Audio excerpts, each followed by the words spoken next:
25 दिसंबर Christmas का त्यौहार यीशु मसीह के जन्मदिन के अवसर पर पूरे संसार में, पूरे जगत में बड़े धूमधाम से ज़ोरों शोरों से मनाया जाने वाला त्यौहार। लोग इसमें एंजॉय करते हैं, सेलिब्रेट करते हैं, खुशियाँ बांटते हैं और एक दूसरे को गिफ्ट्स भेजते हैं। पर क्या सच में यही सब करना क्रिसमस है, या सिर्फ इन्हीं बातों से यीशु मसीह का जन्मदिन मनाया जा सकता है? यीशु मसीह के जन्मदिन को सेलिब्रेट करना, खुशियाँ बांटना कोई गलत बात नहीं है, पर क्या हम परमेश्वर के उस महान उद्देश्य को नज़रअंदाज कर रहे हैं जो कि उसने हमसे वायदा किया कि उसने यीशु मसीह को इस संसार में क्यों भेजा है? तो आइए हम जानेंगे बाइबल से कि यीशु मसीह का इस संसार में आने का उद्देश्य क्या था। बाइबल कहती है, आदि में परमेश्वर ने आकाश और पृथ्वी की सृष्टि की और उसके बाद सब चीज़ों की सृष्टि की जो आज हम अपने आँखों से देखते हैं, जैसे कि आसमान, सूरज, चाँद, तारागण और अलग अलग जाति के जीव जंतु जो कि पानी में होते हैं, और वैसे ही अलग अलग तरह के पंछी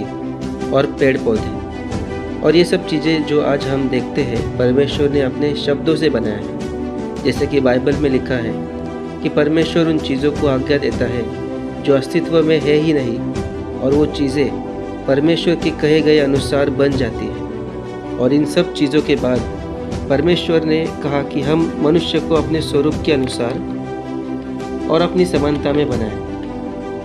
तब परमेश्वर ने नर और नारी करके उसने मनुष्यों की सृष्टि की। याद रहे, परमेश्वर ने हमें अपने स्वरूप और समानता में बनाया है। पर एक बात यह है कि मनुष्य के पाप करने से परमेश्वर का स्वरूप तो है, पर परमेश्वर की समानता जो उसकी महिमा वो चली गई। जैसे कि बाइबल कहती है कि सब मनुष्यों ने पाप किया और वो परमेश्वर के महिमा से रहित है। अब आप सोचते होंगे कि पाप आया कहाँ से है, तो आइए हम जानेंगे बाइबल से ही कि पाप आया कहाँ से। बाइबल कहती है कि यहोवा परमेश्वर ने जितने जंगल के पशु बनाए थे उन सब में सांप धूर्त था। बाइबल शैतान को सांप के रूप में बताती है, मतलब शैतान सांप के रूप में बदलकर उस जंगल में परमेश्वर ने बनाई हुई वाटिका में आया। बाइबल कहती है शैतान भी पहले एक परमेश्वर के 3 मुख्य स्वर्गदूत में से था, जिसका नाम लूसीफर है, जिसको परमेश्वर ने 1/3 स्वर्ग यानी कि जो आज हम आसमान देखते हैं उस पर अधिकार दिया।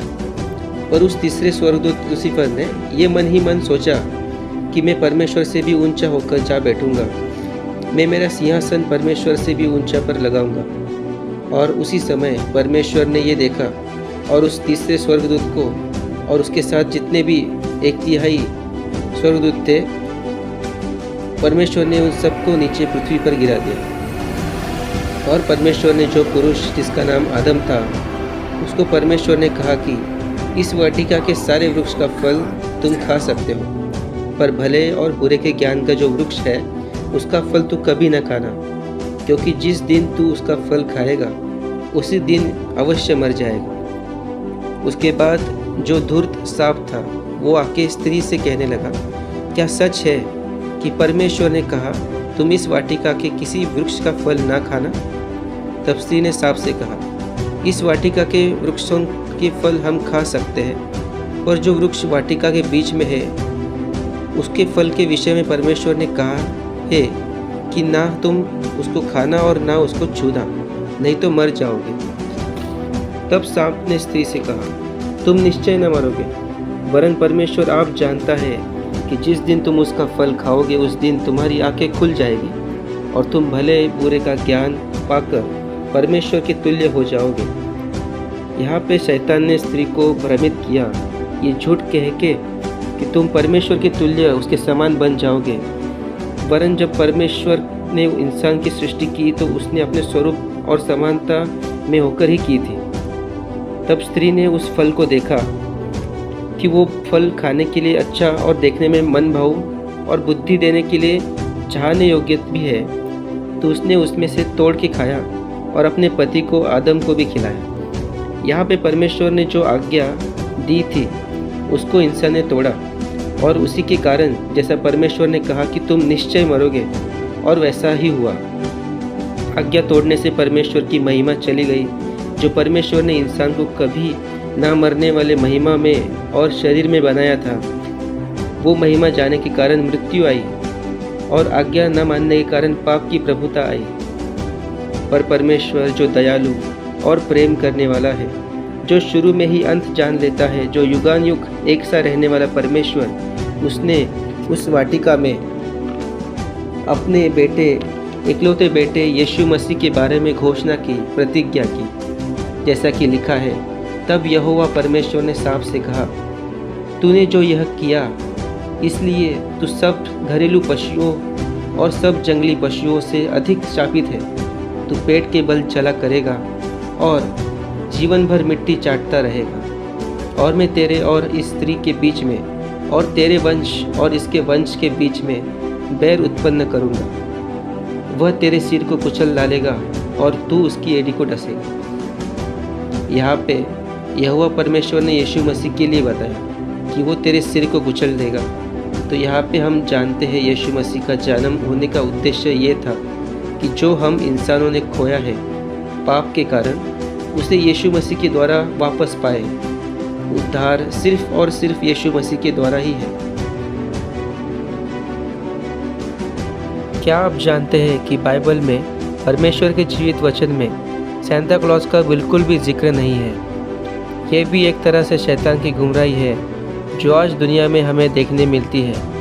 ये गुमराही परमेश्वर के उस महान उद्देश्य को पृथ्वी पर रहने वाले सब लोगों से दूर करती है। और यीशु मसीह का जन्म इस प्रकार हुआ कि परमेश्वर की तरफ से जिब्राइल स्वर्गदूत इज़राइल में स्थित गालिल के नासरत नगर में एक कुमारी के पास भेजा गया। उस कुमारी का नाम मरियम था। स्वर्गदूत ने उसके पास भीतर आकर कहा, आनंद और जय तेरी हो, जिस पर परमेश्वर का अनुग्रह हुआ है, प्रभु तेरे साथ है। मरियम उस वचन से बहुत घबरा गई और सोचने लगी कि यह किस प्रकार का अभिवादन है।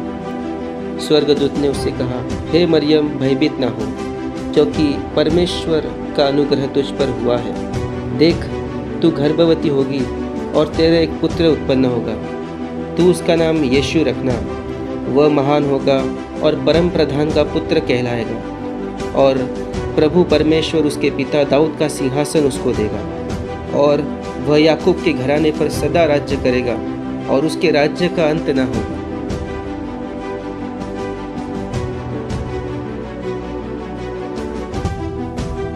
और इस तरह यीशु मसीह का जन्म हुआ।